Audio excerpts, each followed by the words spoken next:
This the book of Second Exodus, chapter 9 and verse 1. He answered me then and said, Measure thou the time diligently in itself, and when thou seest part of the signs pass, which I have told thee before, then shalt thou well understand that is the very same time when the highest will begin to visit the world which he made. Barak tha Yahweh, Barak tha Yahweh Shai, Barak tha Yahweh, Barak tha Yahweh Shai, Kah Elohim La Yahweh, Ba'ashem Yahweh Shai, Ba'ashem Rakakwadash. Double honors to the apostles and the elders of Great Millstone, rule well, being a great example to the younger brothers in the truth, and peace and blessing to the hopeful elect. Lord willing, this edifying lesson. It's another edition of Measure Thou the Time Diligently. Lord willing, this edifying.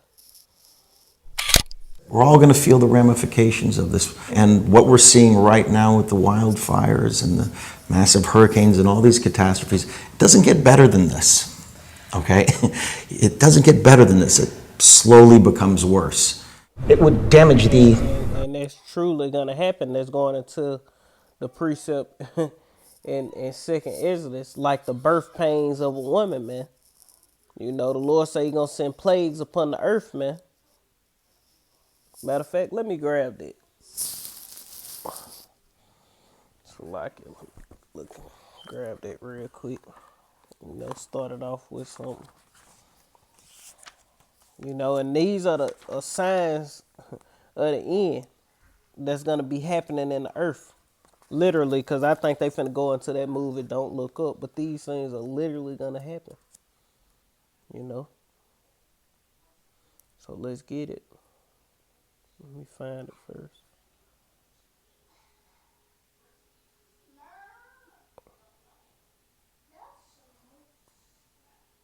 This Second Exodus chapter 16 and verse 36. And I'm gonna start at verse 37 and read, Behold, the plagues draw nigh and are not slack, as when a woman with child in the ninth month bringeth forth her son within 2 or 3 hours of her birth, great pains compass her womb, which pains when the child cometh forth, they slack not a moment. Even so shall not the plagues be slack to come upon the earth, and the world shall mourn, and sorrow shall come upon it on every side. O my people, hear my word, make you ready to the battle. And let's get the one when he was talking about, you know, the wildfire, Salaki. Let's get Isaiah chapter 29 and verse 6. You know, because the Lord say this how he gonna visit the earth. These the signs. You know, and this measured out of time diligently. It may seem like it's repetitive, you know, but at the end of the day, guess what? The Lord told us to give you warning of him. You know, the spirit of Yahweh Bashem Yahweh Shai is the spirit of prophecy. We saying these things before we warning you, letting you know that, and just showing you that the Lord say these things are gonna be happening before he comes. So I ain't had no warning sign. I be use a goddamn lie because the prophet's been telling you, Lord willing, I'm a part of that number, that these things would be happening in this time. This Isaiah chapter 29 and verse 6. Thou shalt be visited of the Lord of hosts with thunder and with earthquake and great noise, with storm and tempest and the flame of devouring fire. And that's what he just said. So let's start it over and let it roll. We're all going to feel the ramifications of this. And what we're seeing right now with the wildfires and the massive hurricanes and all these catastrophes, it doesn't get better than this, okay? It doesn't get better than this. It slowly becomes worse. It would damage the entire planet, not just a house. You know. The entire planet. Okay, well, as it's damaging, will it hit this one house in particular that's right on the coast of New Jersey? It's my ex-wife's house. I need it to be hit. Can we make that happen? Every year around this time, Santa's busy preparing for a trip up in the sky with his reindeer friends. This December, he'll be joined by a celestial pal. Comet Leonard, aka the Christmas Comet, will blaze toward the sun and travel close to Earth earlier than expected. Just a few days after NASA launched a spacecraft it hopes will push an astronaut. This is the book of Acts chapter 2 in verse 19. It reads, And I will shew wonders in heaven above and signs in the earth beneath, blood and fire and vapor of smoke. The sun shall be turned into darkness and the moon into blood before that great and notable day of the Lord come. So these are the signs, man. Asteroids and comets, whatever you want to call them. And all these things are signs, man. Asteroid traveling toward Earth off course comes a new comedy covering similar ground. NASA launching a spacecraft overnight on a rare mission to crash into an asteroid. For the first time in the new Netflix comedy Don't Look Up, it's about a comet hurtling straight toward Earth. You could soon see another comet in our sky. A comet that was discovered in January is finally expected to be visible with binoculars. The recently discovered comet is on its way into the inner solar system. It's known as Comet Leonard. And this was discovered earlier this year, but it's going to be brightest through the month of December. Your breathing is stressing me out. This will affect the entire planet. I know, but it's like so stressful. The Comet Leonard, named after him.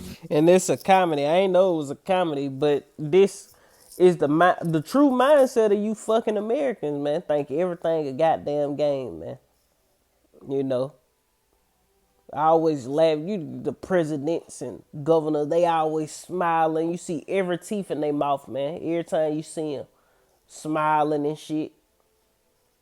This shit serious, man. And you people, oh man, we ain't gonna talk about you. You through. But they leading you to the slaughter, man. They got everybody thinking everything all good whole time. They got a whole nother agenda behind it, man.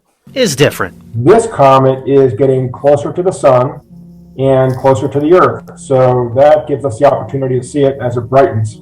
It's not just different from a scientific standpoint, but from a personal standpoint as well. It's very gratifying and humbling as well. I never dreamed, as a young boy out there in the backyard, that I'd ever get a chance to discover something that's really special and really unique like this comet is. A lifetime in the making, Leonard calls this the cosmic jackpot. And again, discovered this year. So once in a lifetime to see a newly discovered comet. It doesn't get better than that. But it isn't potentially going to happen. It is going to happen. Exactly, 99.78% to be exact. Oh, great. Okay, so it's not 100%. Well, scientists never like to say 100%. Call it 70% and let's move on. Enjoy the marvel of what we know about them. Enjoy the mystery of the things that we still don't know about them. And appreciate it for what it is, just a beautiful cosmic object. It doesn't take long to see that the comet is a metaphor for climate change, with the world split between believers and skeptics. And while there's nothing funny about global annihilation, the movie is a comedy through and through. What if we have to go to the bathroom? We'll lay out some newspaper for you. Grab you a can of Febreze. Can we just call it a potentially significant event? Yeah. Yes. Just in time for Christmas, the end of the world. There's a comet headed directly towards Earth. In the new movie, Don't Look Up, out this month in theaters and on Netflix, a giant comet is on a collision course with planet Earth. This comet is what we call a planet killer. That is correct. The spacecraft known as DART, lifted off from California's Vandenberg Space Force Base, NASA is trying to find out if it's possible to knock a speeding space rock off course if one were to ever threaten Earth. If all goes well, it will slam head-on into a targeted asteroid next fall. We should point out the asteroid is no danger to Earth. It's just a good target for testing out the potentially planet-saving technology. Are we not being clear? We're trying to tell you that the entire planet is about to be destroyed. Okay. Well, it's, just something we do around here. We just keep the bad news light.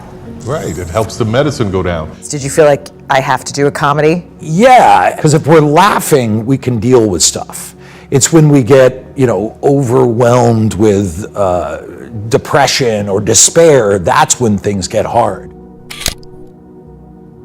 200 dead birds fall like rain in Spain. Around 200... It's the comment you got to worry about. This the book of Daniel chapter 2 and verse 45. It reads, "For as much as thou sawest that the stone was cut out of the mountain without hands, and it break in pieces the iron, the clay, Salaki. It break in pieces the iron, the brass, the clay, the silver, and the gold.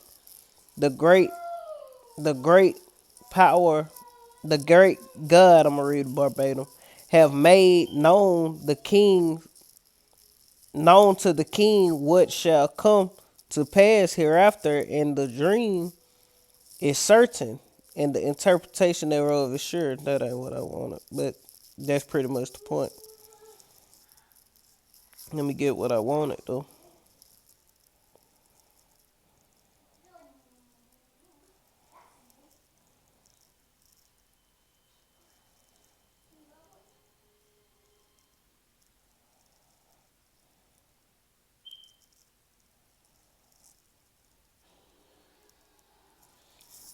34 is what I wanted.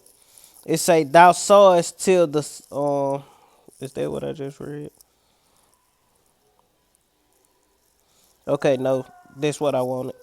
Daniel 2:34. It say, "Thou sawest till the mount till that t- thou sawest till that a stone was cut out without hands, which smote the image upon his feet with fire." I mean, Salakia. The image, Salakia. I'm tripping. Which smote the image upon his feet, where the iron and clay, and break them in pieces. Then was the iron, the clay, the brass, the silver, and the gold broken in pieces together, and became like the chaff of a summer threshing floor, and the wind carried them away, that no place was found for them. Salakia.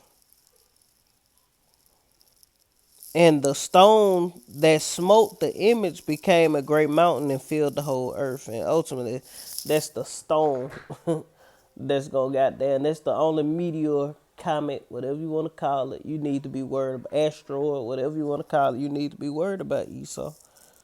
You know? Birds died in a mass slaughter, falling like rain from the skies upon unsuspecting villages in Spain.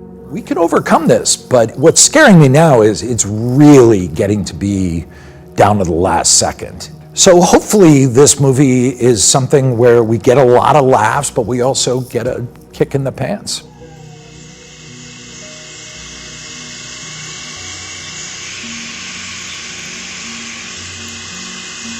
No shit bad. The birds just drop dead hitting pedestrians, vehicles.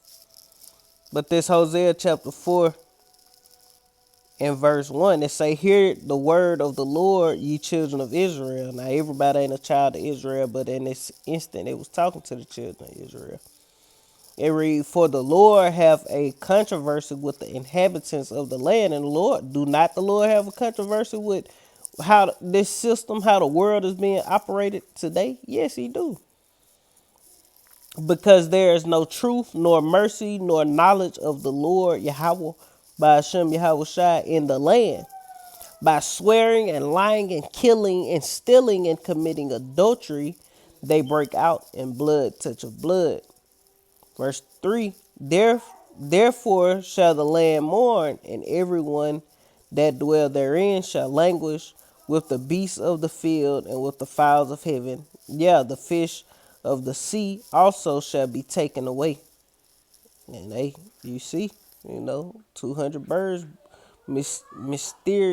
mystery as 200 dead starlings fall like, I don't know, I can't see it, but let's go.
7,000 seabirds. Damn. This place gotta go, man.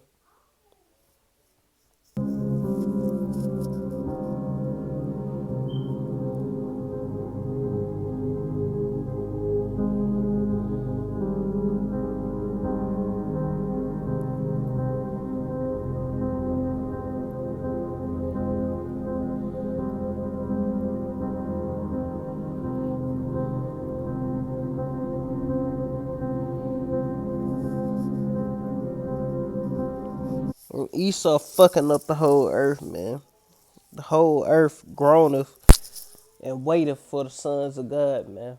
You know, and I feel bad for the birds, man. Fuck Esau, cause when when we get our hands on you devils, we not gonna feel no kind of sorry for you motherfuckers, man. You know, but that's pretty much the point. Lord willing, this edifying. I want to end it giving all honor and glory to Yahweh, by Hashem, Yahweh Shai, by Hashem, Kakadash, double honors to the apostles and the elders of Great Millstone Rule. Well, been a great example to the young brothers in the truth, and peace and blessing to the hopeful elect. Shalom.